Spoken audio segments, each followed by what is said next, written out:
So నిన్న మా అరవింద్ గారు మాట్లాడడం జరిగింది. అరవింద్ గారికి ఉన్నది ఆయన ఒక క్లారిటీ ఇచ్చాడు. ఆయన మొత్తంలో అలా 15 థియేటర్లు ఉన్నాయి అని చెప్పడం అది నిజం. చాలామంది ఏమనుకుంటారంటే ఆయన కూడా ఏదో దున్నేస్తున్నాడు, ఆయన ఏదో చేసేస్తున్నాడు. ఆయన క్యూబ్ అనే కంపెనీలో వాళ్ళు ఎప్పుడో పెట్టిన కంపెనీలో ఆయన పార్ట్ ఆఫ్ ద క్యూబ్. ఇట్లా ఇదే వ్యాపారంలో ఉన్నప్పుడు ఇప్పుడు నేను దిల్ రాజు డ్రీమ్స్ అని కొత్తగా స్టార్ట్ చేస్తున్నాను. కొత్త వాళ్ళ కోసం అనే ఒక కంపెనీ కొత్తగా వస్తుందని స్టార్ట్ చేస్తున్నాను. అవి కొత్తగా వస్తున్నాయి కాబట్టి నేను కొత్తగా ఆలోచించి వెళ్తే 10 ఏళ్ళ తర్వాత దిల్ రాజు గారు ఎందుకు పెట్టుకున్నాడు అంటే నేను ఏం చేయగలను. 10 ఏళ్ళ తర్వాత క్వశ్చన్ వస్తుంది. ఒక కొత్తగా వస్తున్నప్పుడు మేము ముందుకు వెళ్తాం. ప్రభుత్వాలని కలుపుకుంటూ ఇండస్ట్రీకి ఏం కావాలి, ప్రభుత్వాలు చేస్తేనే ఇండస్ట్రీకి ఏ సమస్య వచ్చినా ప్రభుత్వాలే చేయాలి. వాళ్ళు పెద్దన్న లెక్క. వాళ్ళు ఏదైనా మీకు ప్రాబ్లం ఉందా మేము సాల్వ్ చేస్తామంటేనే ముందుకు వెళ్ళగలుగుతాం. సో ఇప్పుడు 2 ప్రభుత్వాలు ఇండస్ట్రీకి ఎప్పుడు పాజిటివ్గానే ఉంటాయి. దుర్గేష్ గారు చెప్పారు, ఇక్కడ ఎఫ్డీసీ చైర్మన్గా నేను చెప్తున్నాను, ఇండస్ట్రీకి ఏది కావాలన్నా యూనిటీ, అక్కడే యూనిటీ ఉండదు. ఛాంబర్లోనే కొట్టుకుంటాం. ఒకరు పర్సంటేజ్ కావాలంటారు, ఒకరు రెంట్ కావాలంటారు, ఇంకొకరు ఇంకేదో అడుగుతారు, ఇంకొకరు వద్దంటారు. మాకు అక్కడ యూనిటీ ఉన్నప్పుడే ప్రభుత్వాల దగ్గరికి వెళ్ళి చేసుకోగలుగుతాం. ప్రభుత్వాలు ఎప్పుడు ఇండస్ట్రీకి అండగా ఉంటాయి. అది మనం అర్థం చేసుకొని ప్రభుత్వాల దగ్గరికి అర్జించి మనకు కావాల్సింది చేసుకోవడమే పద్ధతి. సో ఇప్పటికన్నా ఈ ఎపిసోడ్కి తెరదించి నెక్స్ట్ ఎగ్జిబిటర్స్కి ఏదైతే ప్రాబ్లమ్స్ ఉన్నాయన్నారో 30th ఛాంబర్లో ఈసీ మీటింగ్ ఉంది. మొన్న అందరము ఎగ్జిబిటర్స్, డిస్ట్రిబ్యూటర్స్, ప్రొడ్యూసర్స్ మీటింగ్లో అనుకోవడం జరిగింది. ఆ ఈసీ మీటింగ్లో నిర్ణయాలు తీసుకొని కమిటీ వేసుకొని ఆ కమిటీ ద్వారా ఇప్పుడు ప్రభుత్వాలకి కూడా ఏ డిస్ట్రిబ్యూటర్స్తోని పెద్ద ప్రభుత్వంకి సంబంధం ఉండదు. ఎందుకంటే అది ఓన్లీ ఫైనాన్షియల్ లావాదేవీలే ఉంటాయి. ఎగ్జిబిటర్కి, ప్రొడ్యూసర్స్కి ప్రభుత్వంతో కనెక్షన్ ఉంటుంది.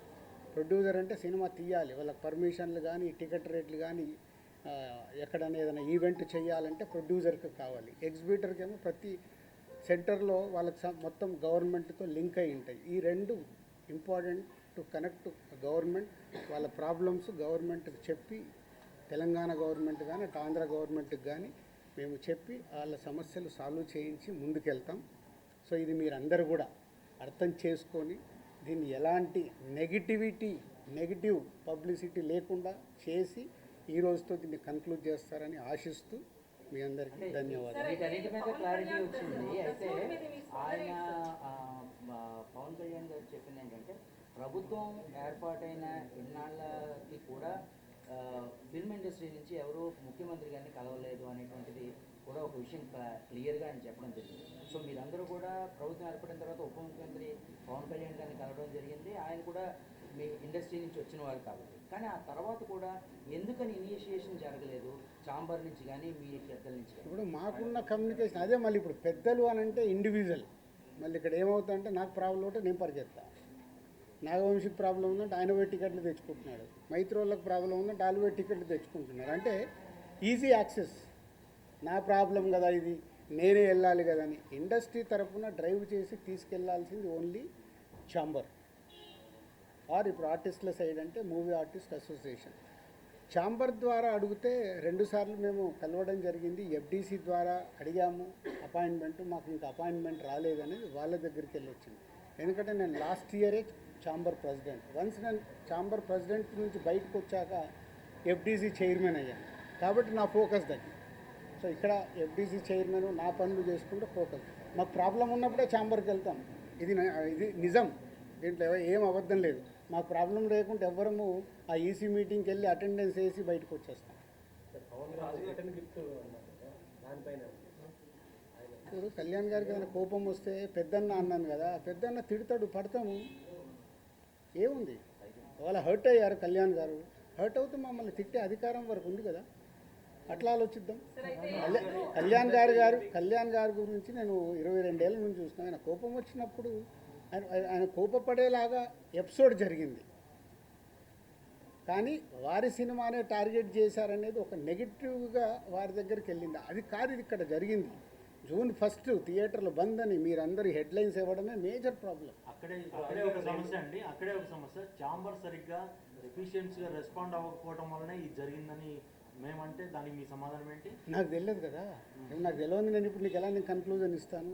లోపల ఏమి జరిగింది మీకు ఒకటి, మీరందరూ ప్రాపర్గా మీకు కమ్యూనికేషన్. ఎస్, ఇప్పుడు అక్కడి నుంచి ఒక ప్రెస్ నోట్ వచ్చింది. ఇప్పుడు ఏపీ గవర్నమెంట్ నుంచి మినిస్టర్ గారి దగ్గర నుంచి ఒక ప్రెస్ మీట్ వస్తే ఆ ప్రెస్ మీట్ ఎంత అందంగా ఉంది. మేము ఛాంబర్ కూడా అదే చెప్తాం, ఏదున్నా పేపర్ మీద ప్రెస్ మీట్ లాగా పంపించండి అని. అక్కడ ఉండే 20-25 మంది బయటకు వచ్చి ఎవరికో తెలిసిన వాళ్ళకు ఒక న్యూస్ కమ్యూనికేట్ చేస్తారు. లోపల ఏం జరిగింది తెలుసా, ఇది అని, అది హైలైట్ అవుతుంది. వెనకాల జరిగిన స్టోరీ లేకుండా ఓన్లీ క్లైమాక్స్ చెప్తేలా సినిమా అర్థం కాదు కదా. ఓన్లీ క్లైమాక్స్ ఒకటి వింటే సినిమా అంతా చూస్తే కదా. నేను అందుకే లోపల ఉన్నాను కాబట్టి చెప్తున్నాను. ఇది చెప్పడానికే ఈరోజు నేను ప్రెస్ మీట్ పెట్టింది. లోపల ఏం జరిగింది, ఈ ఎపిసోడ్ ఎలా స్టార్ట్ అయింది, ఎవరి దాలు భుజాలు తడుముకుంటున్నారు, నాకెందుకు ఈ థియేటర్లు బంద్ లేదు అని చాంబర్ వెంటనే ప్రతిస్పందించిన ఇంతవరకు నేను అదే కదా చెప్తా ముందు. అంటే అక్కడ ఎగ్జిబిటర్స్ ఒకలాగా ఉన్నారు, ప్రొడ్యూసర్స్ ఒకలాగా ఉన్నారు, డిస్ట్రిబ్యూటర్స్ ఒకలాగా ఉన్నారు.